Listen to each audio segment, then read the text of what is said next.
naman sabing siya'y magaling na. Kasi nararamdaman niya pa rin na masakit sa kanyang parting likuran. I laid my hands into the backbones of the people. At kung oras sa'yo, kanyang inilagay yung kanyang kamay doon sa likod ko, taong iyon, at upang ipanalangin. From my hands, I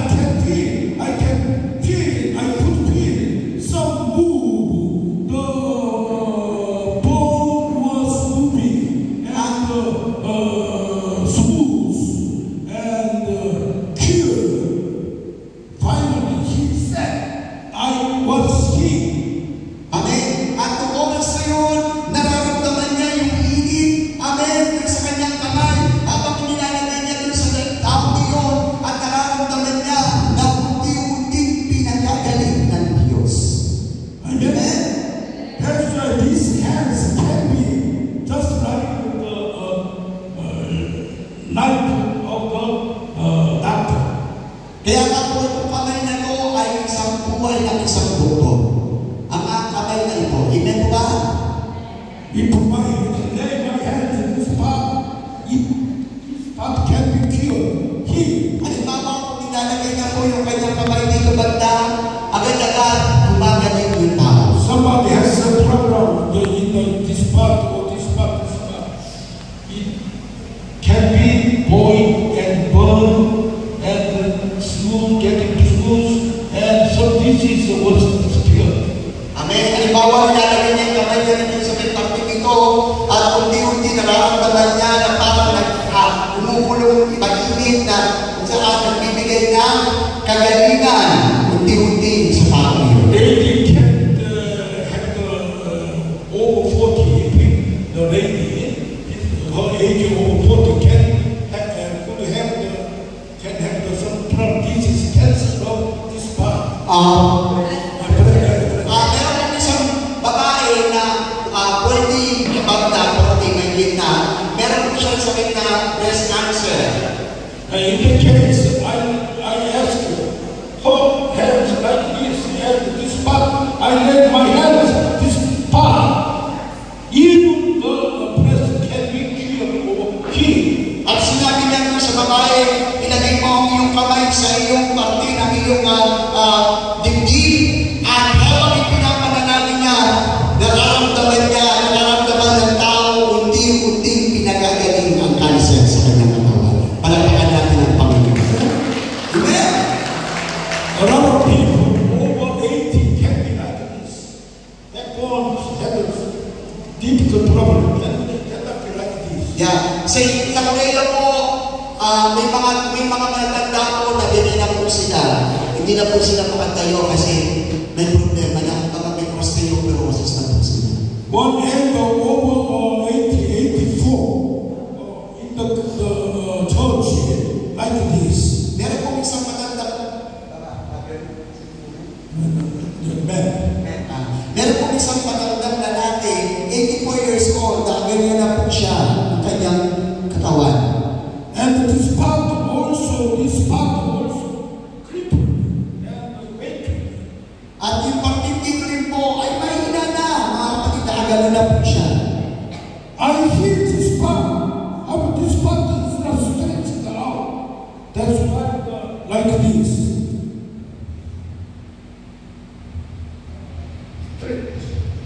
Amen. So, ginawa niya po, mga kapatid, kung ipapipray niya lang po ito, hindi po gagaling ito. Amen po ba? Kaya ang ginawa ni Pastor, ay ginawa niya po, dalawa ang ginawakan niya, at unti-unti, na pinamit ng Diyos, ang katawan o yung aking sana katawan ng matanda. Amen? Palakpakan natin ang Panginoon. Somebody can be crippled like a leg from the mother womb. Can be get up. Amen. Meron kong isang tao na sinasabi ni Pedro, may isang tao na doon sa may daanan na simula pagkabata siya ay lumpo, hindi na siya makalakad. If you have some ache in the head or stomach, breast,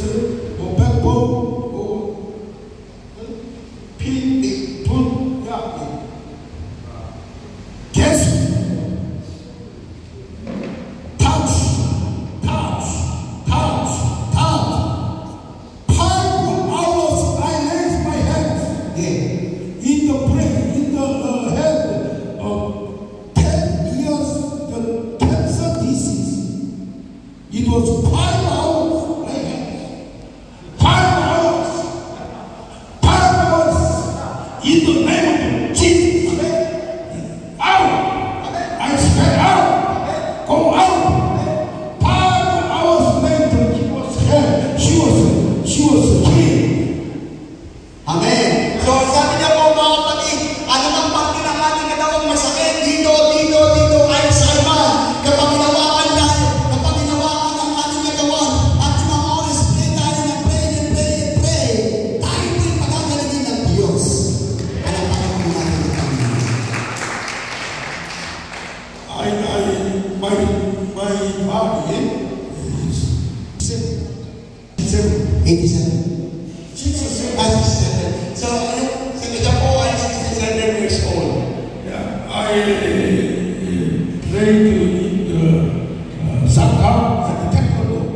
Okay, siya pinanalangin doon sa may bansang Ecuador. And the very strong muscle there, very strong. However, I eat too much.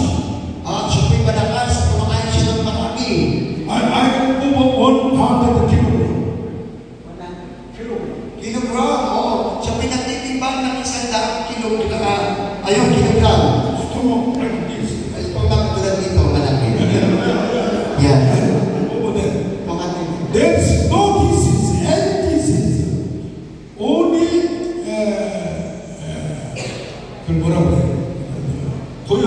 high pressure.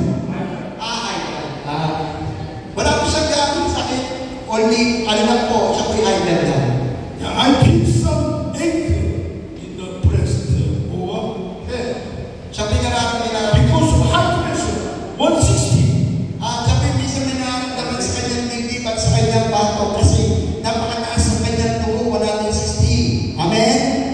Doctor recommended me to take some medicine.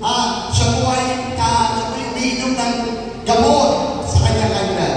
However, 6 months later, it was changed. One dose, however, half or one medicine is getting bigger and bigger. I think there is a big problem in the last. Okay. Siya po'y umiinom, tapos po pataas sa pataas. Everybody said high pressure is very important problem. Suddenly can be died. Okay, sabi po ng doktor, sabi po ng iba daw, yung high blood dapat tumataas. Malaking problema yan. Maaari kang mamatay. Amen? I was to decide at the time. At ako'y nag-issue ng oras na yun. Take this medicine until I passed away or not. Ang sabi niya, iniisip niya, ito bang gamot na ito, gagamitin ko ba hanggang sa ako'y mamatay? However, the problem is that I can be died suddenly Ang sabi niya, ayaw niyang mamatay. if I do not take such medicine. Kaya lang sabi niya, kung hindi ko iinumin ang gamot na ito, mamamatay ako. However, in Korea, everybody think of me healer of Holy Spirit. Sa Korea po, nagpapagaling ng mga karamdaman. Even though I heal other people, I take the medicine.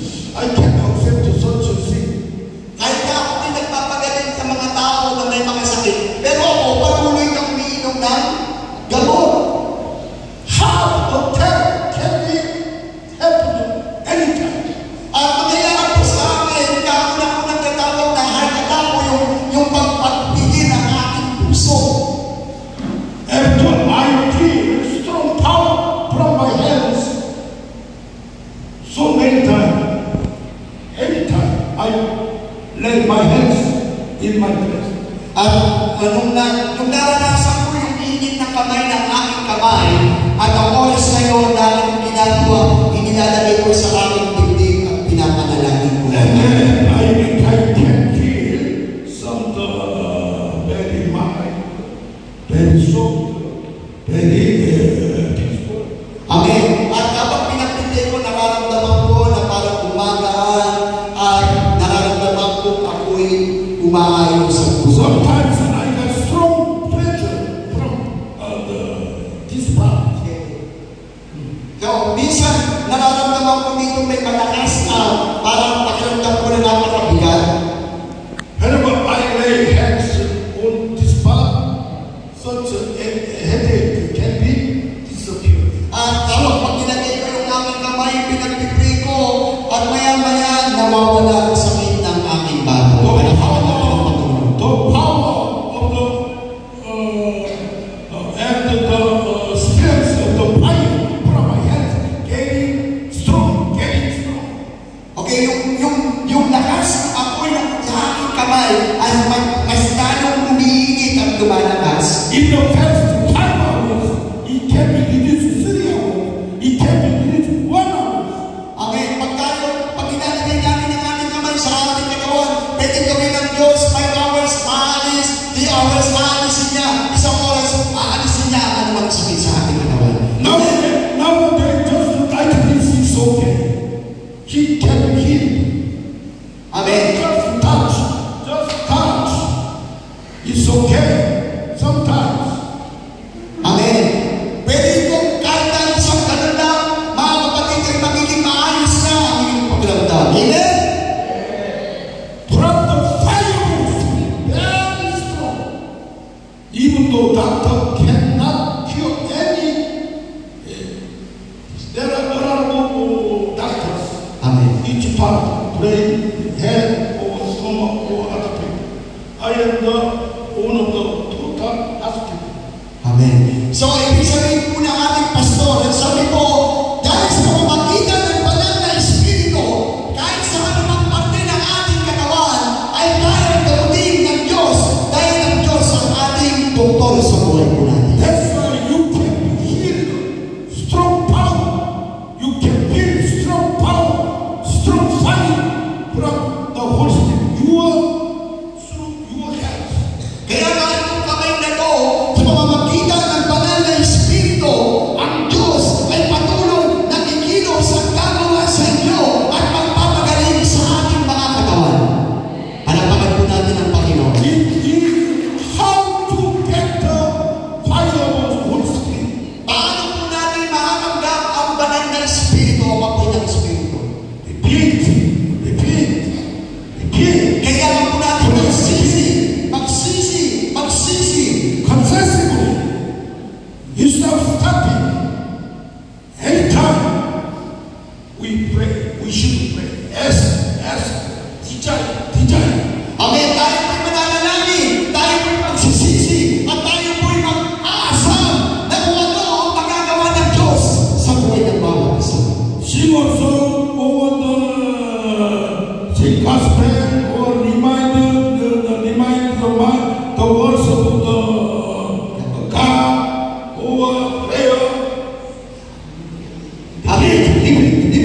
Ang gagawin po natin para matanggap po natin ang Espiritu ng Diyos, umawit tayo sa Panginoon, magpupuri tayo sa Diyos, o kaya naman, lahat natin alalahanin ang salita ng Diyos at patuloy tayong manalangin ng manalangin sa Panginoon. In my prayer house, every Thursday, noontime, from 12 o'clock to 20 o'clock, 8 hours, we pray. Mr. Stephen.